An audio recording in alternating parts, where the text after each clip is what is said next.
In less than 500 days, we're expecting to welcome millions of visitors from around the world to Expo 2020. But before the gates of Expo 2020 opened to the world, we wanted to welcome the people of the UAE to the Expo, primarily to make sure that they get a first sneak peek at what the world will see starting October of 2020. They will get a sneak peek at the site itself, some of the iconic architecture, the amazing design that we have prepared for the world, and also learn more about the history of World Expos.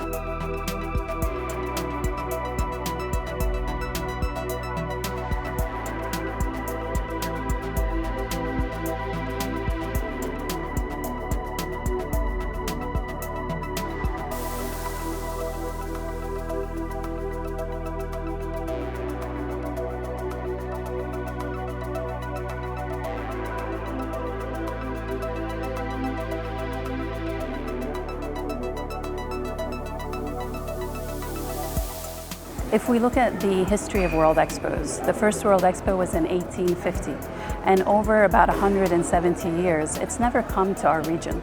So this is the first time that this mega event that brings the world together comes to our region. So it's our time, our opportunity to tell our story to the world.